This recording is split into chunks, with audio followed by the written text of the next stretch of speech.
Laba diena, 2023 m. rugsėjo 6 diena, 17:00 min. Susirinkimas skelbiamas pradėtu.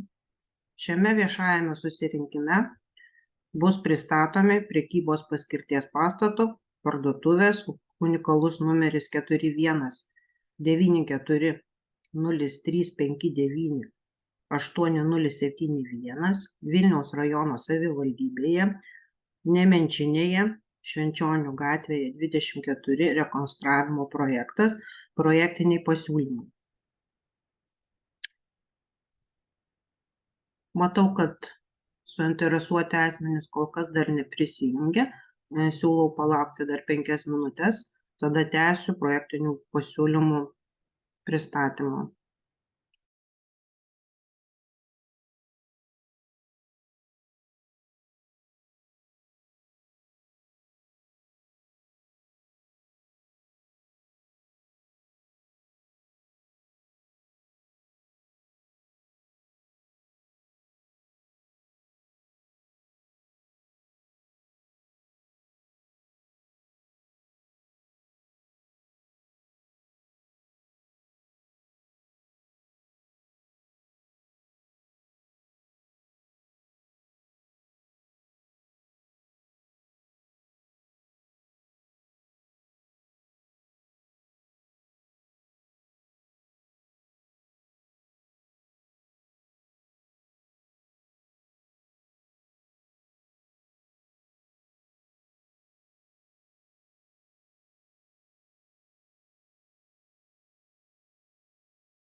Kągi, praėjo 5 minutės, toliau tęsiu projektinių pasiūlymų pristatymą.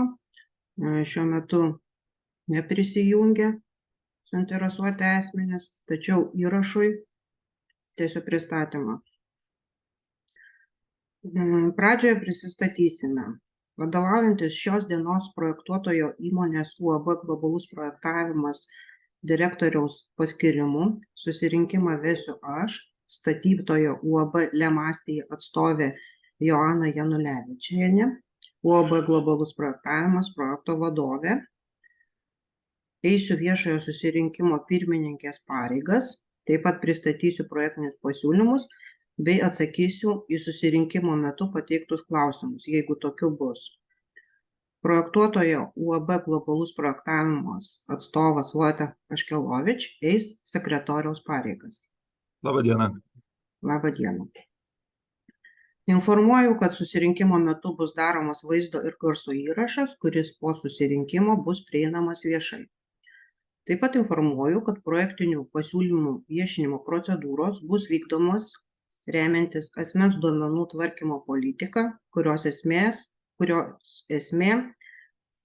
asmens duomenys bus renkami tam, kad galėtumėme tinkamai atsakyti į klausimus, pastabas bei pasiūlymus, o taip pat tinkamai galėtumėme įgyvendinti teisės aktų reikalavimus dėl projektinių pasiūlymų viešinimo procedūrų. Asmens duomenys bus naudojami tik minėtų projektinių pasiūlymų viešinimo procedūrų tikslais. Kitais tikslais naudojami nebus. Taigi šio nuotoliniu būdu vykdomo susirinkimo metu bus galima užduoti klausimus, pateikti pasiūlymus tiek raštu per chat langelį, tiek žodžiu pakėlus virtualią ranką. Pasistengsime atsakyti iškart, arba jeigu atsakymui prireiktų daugiau laiko arba papildomos informacijos, į klausimus bus atsakyta raštu per 5 darbo dienas. Atsakymai bus išsiunčiami dalyviams, kurie pateiks tikrus kontaktinius duomenius, tai vardą, pavardę, elektroninio pašto adresą. Į anoniminius, be kontaktinių duomenų pateiktus klausimus, pastabas bei pasiūlymus nebus galimybės atsakyti. Taigi, dalyviai, kurie prisijungs prie šios Zoom transliacijos, prašyčiau nurodyti tikrus kontaktinius duomenis ir jeigu nėra galimybės prisijungiant jų nurodyti, tai prašyčiau juos atsiųsti elektroniniu paštu info@globalus.lt. Taigi po šio įvykusio susirinkimo per 3 darbo dienas bus parengtas viešasis susirinkimo protokolas. Dabar pristatysiu susirinkimo darbotvarkę.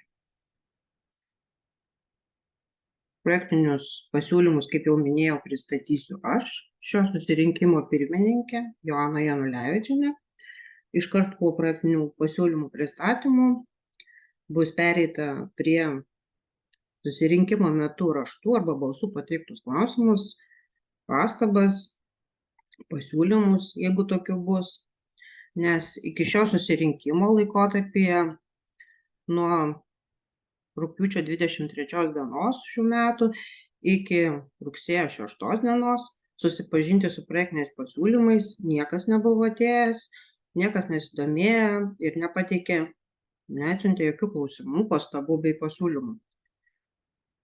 Nors visuomenė buvo tinkamai informuota apie visuomeniai svarbaus statinio projektavimą.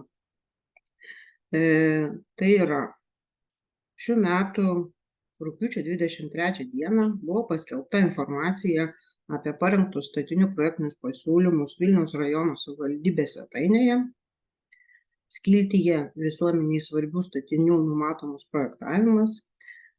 Taip pat rugpjūčio 23 dieną, likus nemažiau kaip 10 darbo dienų iki viešojo susirinkimo, buvo paskelbta informacija informacinėme stende.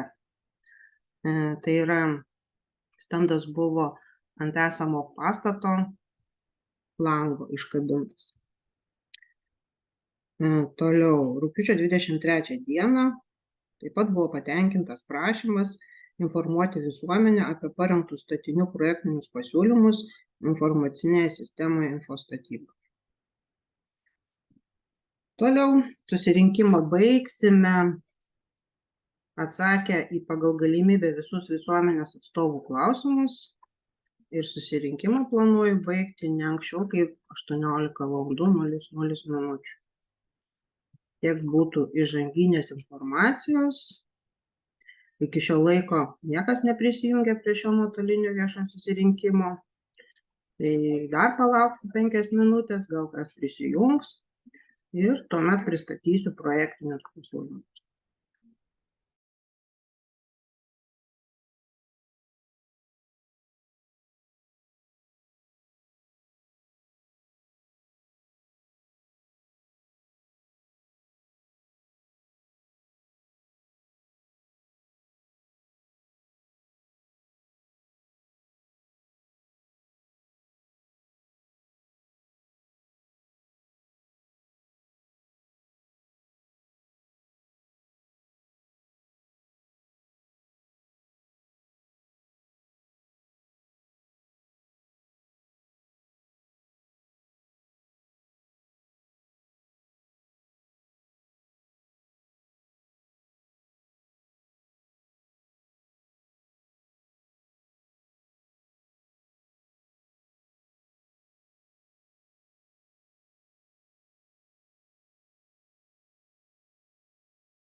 Matau, kad niekas visgi neprisijungia. Tuomet vis tiek įrašui pristatysiu projektinius pasiūlymus. Šie projektiniai pasiūlymai parengti vadovaujantis šiais dokumentais. Tai žemės sklypo nuosavybės dokumentas bei sklypo planas, esamo pastato nuosavybės dokumentas, inžinerinis topografinis planas, taip pat projektinių pasiūlymų užduotis, kuri buvo suderinta bei pasirašyta Vilniaus rajono savivaldybės atstovų. UAB Lemastija valstybinės žemės nuomos sutartimi valdo 0,0409 hektaro ploto sklypo dalį iš bendro 0,1075 hektaro ploto kitos pagrindinės naudojimo paskirties daugiabučių gyvenamųjų pastatų ir bendrabučių teritorijos naudojimo būdo, taip pat komercinės paskirties objektų teritorijos naudojimo būdo žemės sklypo dalį. Kadastrinis numeris 4160100837 Vilniaus rajono savivaldybėje Nemenčinėje, Bažnyčios gatvė 1. Atkreipiu dėmesį, kad žemės sklypo adresas skiriasi nuo pastato adreso, nes pastato adresas yra Bažnyčios gatvė 24. Tai yra Švenčionių gatvė 24, atsiprašau. Dabar pasidalinsiu schema.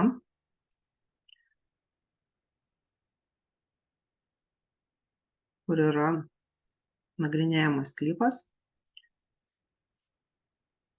Taigi, rekonstruojama parduotuvė yra užstatytame žemės sklype, centrinėje Nemenčinės miesto dalyje.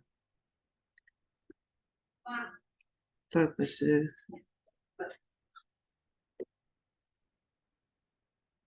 parodysiu.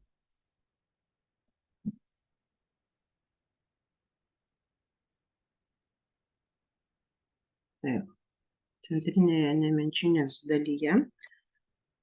Aplinkoje vyrauja prekybos gyvenamosios paskirties pastatai.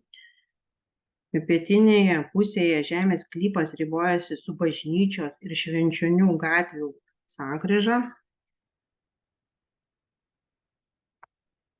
Iš vakarų pusės žemės sklypas ribojasi Bažnyčios gatvė 3 žemės sklypu. Iš pietų pusės žemės sklypas ribojasi su Švenčionių gatvė 26 žemės sklypu. O iš šiaurės pusės žemės sklypas ribojasi su Švento Mykolo gatvė 6 žemės sklypu. Kaip jau minėjau, žemės sklypas yra užstatytas, sklype yra esami pastatai. Tai gyvenamasis namas, sandėlis, parduotuvė, kurią numatoma rekonstruoti, ūkinis pastatas vienas, taip pat ūkinis pastatas kitas. Ir esamas visų pastatų bendras plotas yra 432,53 kvadratiniai metrai, o užstatymo plotas 486 kvadratiniai metrai. Tuo tarpu rekonstruojamas prekybos paskirties pastatas parduotuvė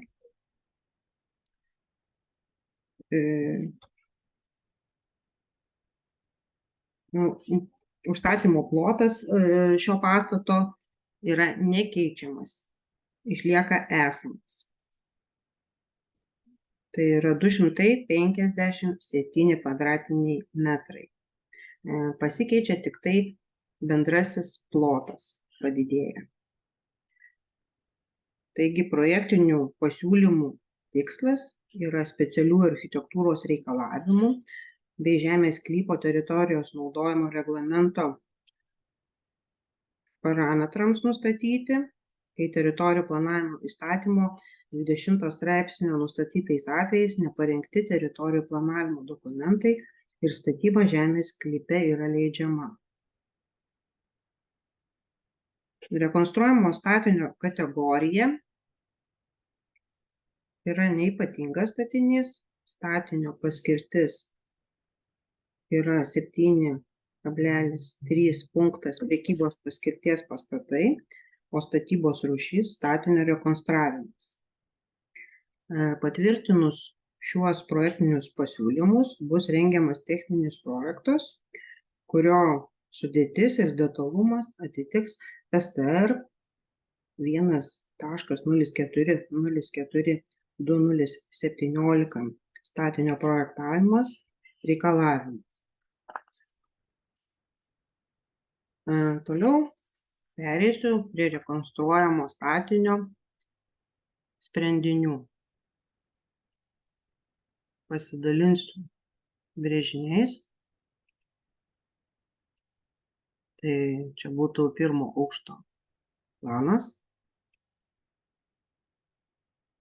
Taigi projekte numatomas esamo parduotuvės pastato rekonstravimas, įrengiant antrą aukštą, rekonstruojant, perstatant esamas konstrukcijas.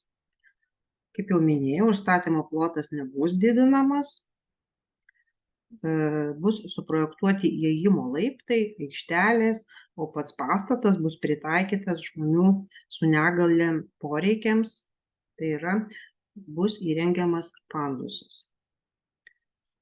Toliau, statinių tūris ir fasadai.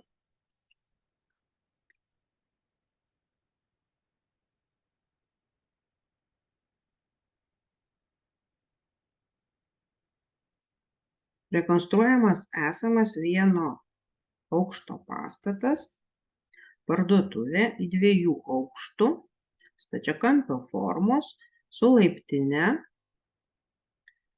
paskirtis išliks ta pati parduotuvė. Pastatas projektuojamas dvišlaičių stogų, išsaugant esamo pastato stilistiką bei prisitaikant prie esamos aplinkos. Fasadų apdaila bus naudojamos tamsiai pilkos ir šviesiai pilkos spalvos su juodos spalvos akcentais profiliuotos daugiasluoksnės plokštės. Stogo ir langų bei durų, vartų, rėmų spalva bus tamsiai pilkos spalvos. Pastato aukštis nuo vidutinio žemės paviršiaus bus 10 metrų ir 50 centimetrų.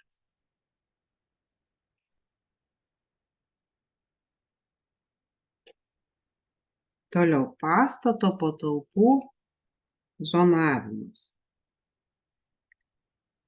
Taigi pastate projektuojamos prekybos paskirties patalpos. Pirmam aukšte galima matyti 3 vienetus prekybos patalpų. Tai čia būtų prekybos salės. Prekybos salių gale išdėstomos yra pagalbinės patalpos darbuotojams, sanitariniai mazgai ir techninės patalpos. Toliau, kokia veikla numatoma vykdyti statinyje.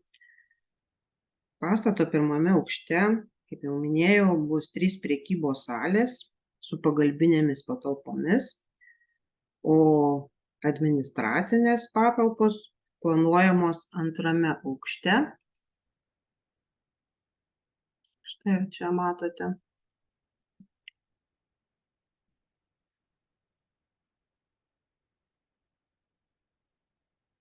Ir numatoma, kad pagal Lietuvos Respublikos PUF-PAF įstatymo antrą priedą planuojama ūkinė veikla nepatenka į sąrašą, kuriai reikalinga būtų atlikti PAF procedūras. Vėliau šiek tiek pereisiu prie bendrųjų statinio rodiklių. Sklypo plotas yra 1075 kvadratiniai metrai. Sklypo užstatymo intensyvumas padidės, Kaip matote, esamas intensyvumas yra 0,40, o padidės iki 0,55. Už sklypo užstatymo tankis nepadidėja. Išlieka toks pats 45,20%. Toliau pastato parduotuvės rodikliai. Esamas bendrasis plotas buvo 216,80 kvadratinių metrų, padidėja ir yra 390,34 kvadratiniai metrai. Ir kaip matote, dauguma ploto sudaro pagrindinis plotas skirtas prekybos veiklai. Toliau pastato tūris 2460, aukštų skaičius 2 ir pastato aukštis 10,50 m. Tai tiek būtų pastato sprendinių. Pereisiu prie sklypo plano sprendinių.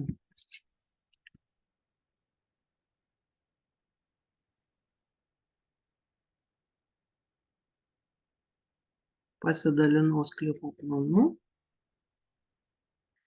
Taigi, įvažiavimas į nuomos sutartimi valdomo sklypo dalį yra esamas iš Švenčionių gatvės.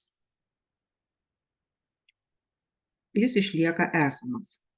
Esamą įvažiavimą numatoma remontuoti, įrengiant naują betoninių trinkelių dangą, nežymiai numatoma praplatinti iki reikalavimus atitinkančio ploto.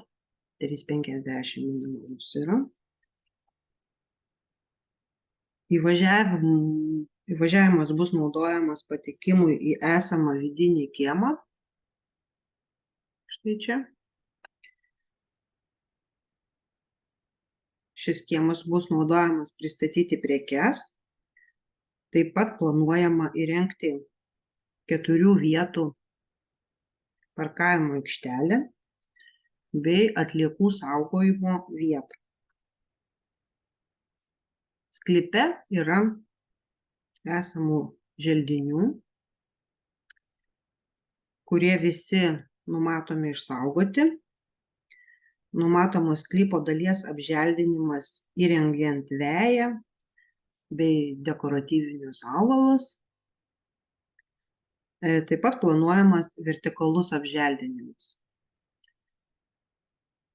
Apželdinta sklypo dalis yra 30% ir tas apželdinimo procentas šiek tiek bus didinamas projektuojant vertikalųjį apželdinimą. Toliau reikalavimai žmonėms su negalia. Vadovaujantis STR statinių prieinamumas pirmo priedo 2,3 punktų.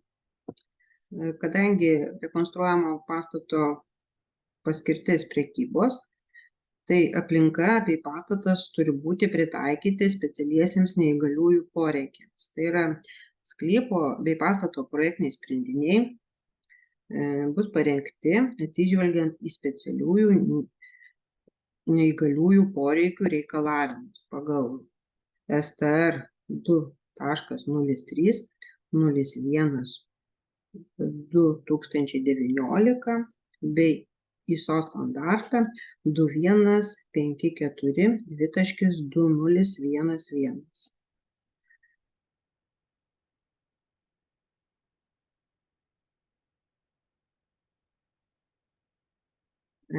Toliau, visi sklypo sprendiniai, tai laiptai, takai bus specialiai taikomi žmonėms su negalia poreikiams. O sklypo plane numatytas privažiavimas prie pastato su vidinėme kieme esančias automobilių stovėjimo aikštele 4 automobiliams takeliai nuogrinda aplink pastatą. Už sklypo ribų suderinus sprendinius ir gavus sutikimą planuojama įrengti 4 automobilių stovėjimo vietas prie Švenčionių gatvės. Štai čia. Skaičiuojamas automobilių stovėjimo vietų poreikis šiam pastatui yra 8 automobilių vietos. Buvo apskaičiuota vadovaujantis STR 2.06.04.2014 30 lentelės 5,3 punktų. Toliau apie buitinės atlikas. Buitinės atlikos numatomos, kad bus laikinai saugomos konteineriuose, pastatomos aikštelėje su kieta danga. Įvažiavimo vertikalus suplanavimas bus atliktas atsižvelgiant į gatvės aukščių planą, reljefą, gretimas teritorijas, landšaftinio projektavimo ypatumus. Tiek būtų sklypo plano sprendinių. Ir šiek tiek pakalbėsiu apie inžinerinius tinklus. Tai vandentiekis ir nuotekų šalinimas numatomas prisijungiant prie centralinių tinklų esamų. Numatoma, kad paviršinės nuotekos bus surenkamos ir tvarkomos esamo žemės sklypo ribose, o elektros energijos tiekimas esamas.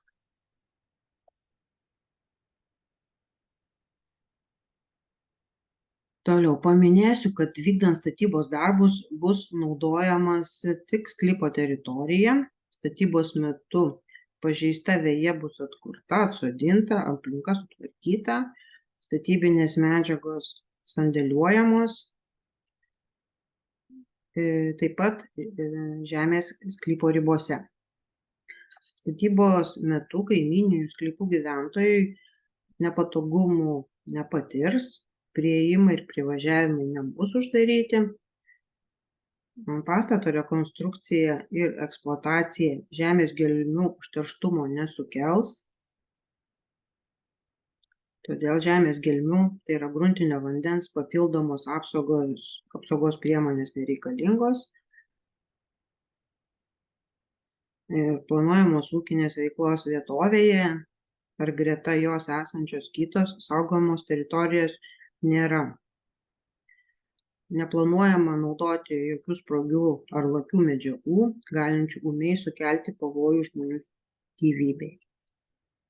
Trečių asmenų interesai bei teisės nebus pažeidžiamos, o norint sandėliuoti statybines medžiagas, statybinius įrenginius, mechanizmus ar įrengti laikinas tvoras kitiems savininkams priklausančiuose sklypuose, bus privaloma gauti raštišką jų sutikimą. Tai ir pabaigai norėčiau pateikti jums vaizdinę medžiagą. Pastato vizualizacijas.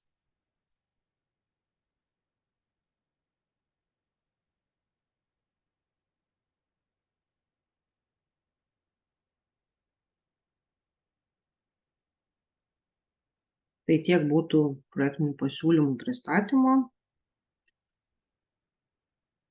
Lauksiu prisijungiant suinteresuotų visuomenės atstovų. Jeigu bus prisijungusių, tai pristatymą trumpai pakartosiu.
2023 m. rugsėjo 6 diena, 18:00 Per valandą nuo nustatytos viešo susirinkimo pradžios nesulaukta prisijungiant nei vieno visuomenės atstovo, todėl aš kaip viešo susirinkimo pirmininkė konstatuoju, kad viešasis susirinkimas yra baigtas. Projekto viešinimo procedūros atliktos tinkamai, todėl galima projektinius pasiūlymus toliau teikti, tvirtinti nustatytą tvarką. Ačiū už dėmesį, viso geriausio.